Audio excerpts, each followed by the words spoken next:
Hey guys, what's up? I'm Ryan from American Trucks, and today I'm here with the RedRock 4x4 off-road tubular front bumper fitting your 2009 to 2014 F150, excluding the Raptor models. This is for the F150 owner that is looking for an aggressive tubular front bumper to give their rig that trophy truck look and better approach angles on the trails. Is a great upgrade over the stock front bumper as it's more appealing and it's a lot stronger. Its design provides additional ground clearance, increasing your F150's capability for those tough trails while providing full frontal protection. It is made of heavy-duty steel plating and tubing for strength and rigidity, and has an aggressive black powder coating that's going to provide plenty of corrosion resistance. This particular bumper comes with a block-off plate that can be removed and allows the addition of a 30-inch light bar. One thing I would like to mention, if you live in a state that requires a front-mounted license plate, RedRock provides you with a bracket and hardware to do so. This bumper comes as a complete kit and is a very easy install as it reuses some of the factory hardware and mounting points, so there's no drilling or modification required. This bumper is reasonably priced for an aggressive tubular front bumper, especially when compared to other options that can cost up to 3 times as much. At just around $550, I think this is a great deal for this bumper considering the construction quality and fitment. As far as install goes, I'm going to give this 1 out of 3 wrenches since you can install this in about 2 hours using basic hand tools. Now with that being said, let's hop into the install. To begin this installation, we're going to start by removing our front bumper, but first we're going to disconnect our fog lights. So we're going to go to the back side of our fog light, find our fog light harness, and we're going to pull back on these black tabs and slide that down. Then we'll do the same thing for the other side. Next, we're going to go on the back side of our frame rail and take off the 2 nuts on both sides with a 21mm socket.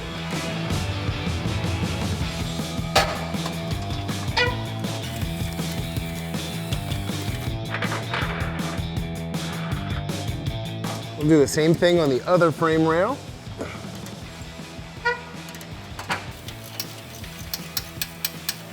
So we're going to remove this last nut. At this point in time, it would be a good idea to have someone hold onto the bumper since the bumper's ready to come off.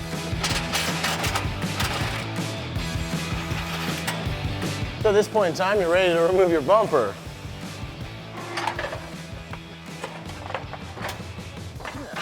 So with our stock bumper uninstalled, we're just about ready to install our new RedRock bumper. However, before we do that, I want to go over what this thing is made of, what it's going to do for you, and how it compares to your stock bumper. Now the stock bumper is made of steel, and it's relatively strong. However, it is a little bulky in design, and also it's chrome. I'm not a huge fan of chrome, and for those of you out there that are looking to tone it down a little bit and add a more aggressive look, you want to look at something such as this tubular bumper here. Now this bumper is a very strong and sturdy upgrade. It's going to give your truck a very aggressive look, and not only that, but it's high clearance and it has high cut corners. These corners are going to provide great approach angles, and they're going to give you a lot better clearance for when you're tackling those trails, and it's going to make it a lot easier. This bumper is made of heavy-duty steel plate and has mandrel bend tubing, so it's very strong and it's structurally sound. It has a black powder coating that's very durable, and it also adds to that aggressive off-road styling, but it's going to provide plenty of corrosion resistance as well. Now this particular bumper, we installed a block-off plate. However, if you do want to upgrade to a light bar in the future, this thing will fit a 30-inch light bar. So with that being said, let's show you how this gets installed and what it looks like on the truck. So next we're going to install our block-off plate. We're going to use these provided 90-degree L brackets to attach to a rail. There's a welded rail in here, and they give us some hardware, so we're going to start off with these brackets. I'll show you how to do that now. Using the bolts provided, we're going to go ahead and put a flat washer on those. And we're going to go down through our bracket, and we're actually going to come in here to the rail, put a flat washer on there, and that's actually going to go through this L bracket and then into our welded rail. Then on the bottom, we're just going to do a flat washer, a lock washer, and a nut.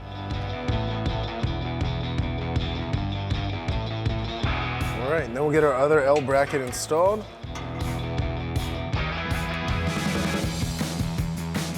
So the next thing we're going to do is install our block-off plate. We'll need to tilt our bumper up and insert this from the front. That's the only way it'll fit. Once we got that in place, you can lower the bumper down. Then we'll install the rest of our hardware. We're going to take one of the provided bolts with another flat washer.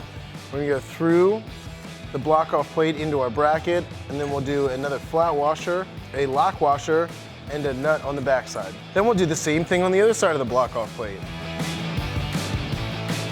So after you get all that hardware installed, you want to center this block off plate the best you can, and then we're going to tighten everything up using a series of 1/2-inch wrenches.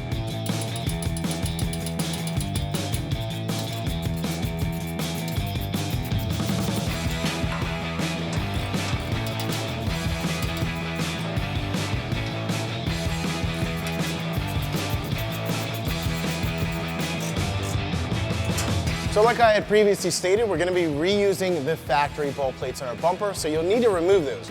Now RedRock gives you brand new plastic washers. These are to hold these bolt plates into your new bumper. So what we're going to do is just insert this from the back side and then slip these little plastic washers on.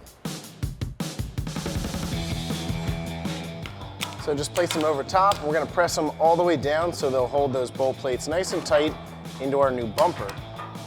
Makes it a lot easier to get it on and not have these fall out.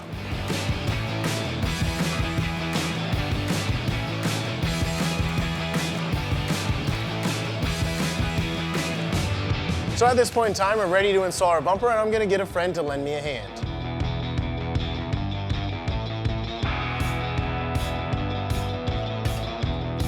So once you get the bumper on, we're going to reinstall those nuts we removed when we took the factory bumper off.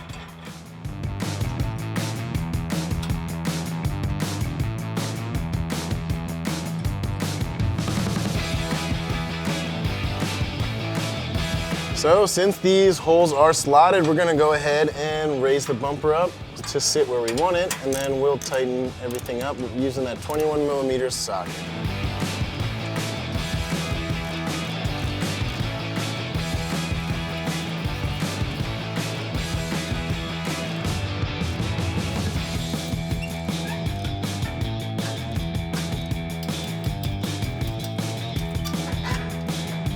So that's going to wrap up my review and install. For more videos like this, check us out at AmericanTrucks.com.